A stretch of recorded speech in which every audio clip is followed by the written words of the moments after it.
Hi, good evening everyone. Hope you all are doing good. In my previous video, we have discussed about the problems related to the adolescence and teenage. Now, in my today's video, I'll be covering the topic related to the different changes which the adolescents go through. Maybe it could be socially, emotionally, cognitively. There could be many kind of changes. So let's begin with our topic. So today's topic is all about the different kind of changes that adolescents go through. Okay, so the first topic which I want to share with you all is my first point, that is physical changes. Now, if I'm talking about physical changes in the adolescence, so there are many physical changes which actually go through in the adolescence age.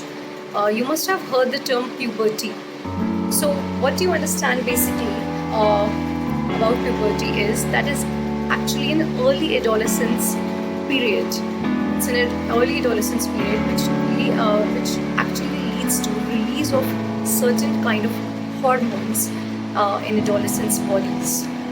Now these hormones, they actually lead to certain kind of development of certain kind of sex characteristics, okay, in their bodies, be it could be boy or a girl. So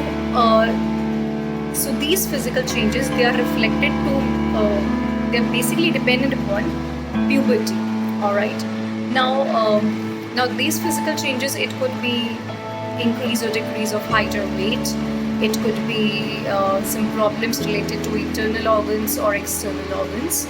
Then these physical changes, it could also lead to positive or negative body images as well.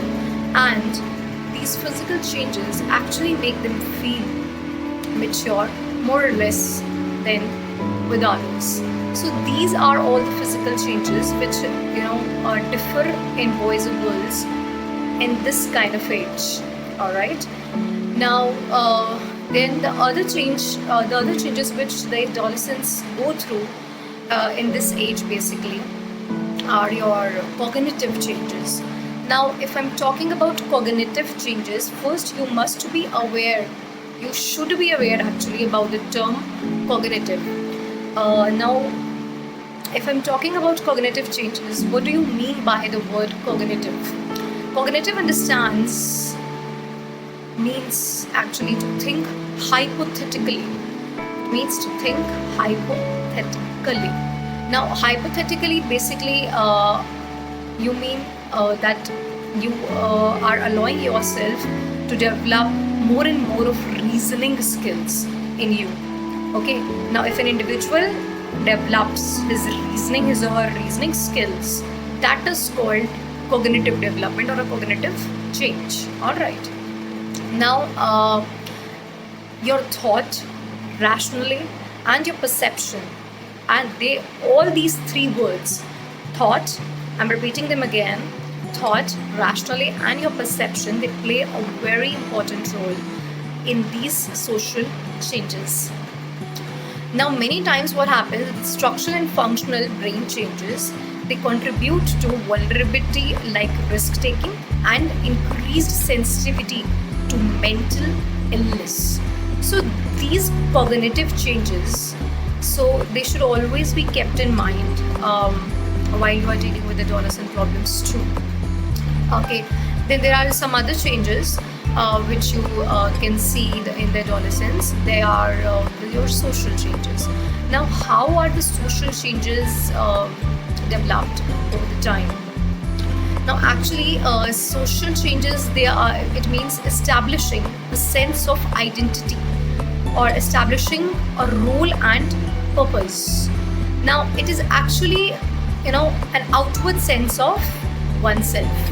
Now, basically, what do you think about yourself? What do you think about you, that if you are standing among your peer group, or if you are standing in a particular group, then what an individual is thinking about himself or herself, it's all dependent upon these social changes.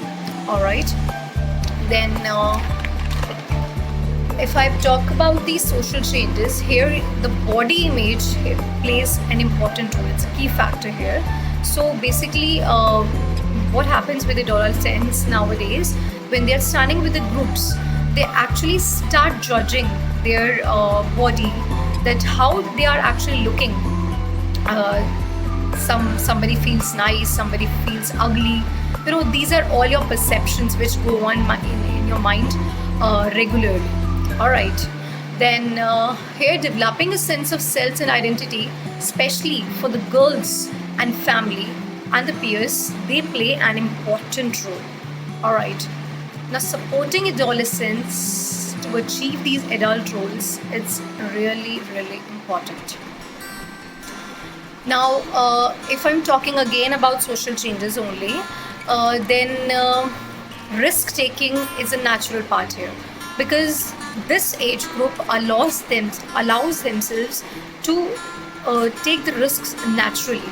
They have that kind of the sense of habit, sense of part that they pick up naturally from the surroundings. What happens to them that if their parents or if their teachers will say no to them for doing any kind of particular thing, then it will encourage them to do that particular thing more and more. So risk taking is their natural part. So if you are actually trying to help them out or sort their problems, so always understand that they will take the risk naturally, because it's a natural part of it. All right. The social and emotional development, if I say, they are closely related to each other. All right. Now, moving on to the next change which we could see in the adolescence, that is emotional changes or emotional development. Now, the way a person feels about themselves, it could be your inward thoughts, it could be it could be a key to emotional development. Okay, so the way a person thinks about themselves is actually an emotional change, right? So schools here, they play a very important part. Schools, they play a very important role. So how you are actually teaching the child, maybe he or she is not feeling good from inside, or may or he, a child could differ in his or her thoughts. One child could feel really good, and the other child couldn't feel that much confident enough to express his views in front of others. So all these things depend upon the schools as well.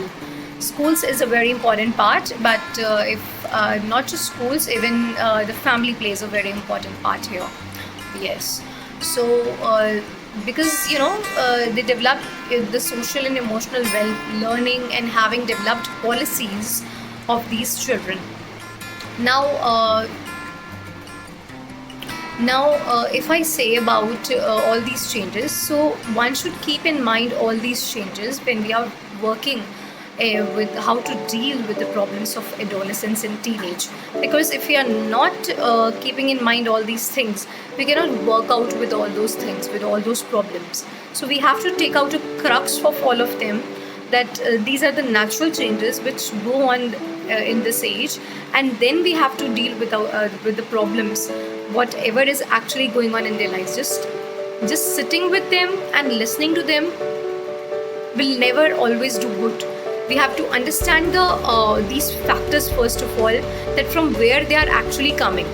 After that, we have to start working on the problems. We have to listen to the problems, then we have to sort them out. Okay, so in my next video, I'll be dealing with your problems as well of the adolescence. Okay, stay tuned for that. And these are the few developmental stages which occur more in the adolescence period than in any other stage, which I'm just talking about. These are the four things. That is, first is risk taking, okay, which is a natural part, which I just told you. Then it is sadness. Sadness comes very quickly and it goes off also very quickly in this period, in the adolescence period. Then your emotional responses. Many responses are emotional for them. They will answer you in any kind of emotional way, because they don't just think it out and they just speak it up. All right. And the last point which I want to focus upon is their impulsive behavior. Impulsive behavior is again getting very common these days among adolescents, and due to impulsive behavior, again they urge to give you the answers, or give you the things which they just don't think about and just say you bluntly. Okay, so we all have to work upon all these changes, all these factors, and then we have to take out the solutions. Hope you understood what I was trying to say in the video, and please subscribe to my YouTube channel by the name Kriti Kathuria, and keep sharing, posting, liking, and do share your feedback. Thank you so much, everyone. Good to see you all. Bye.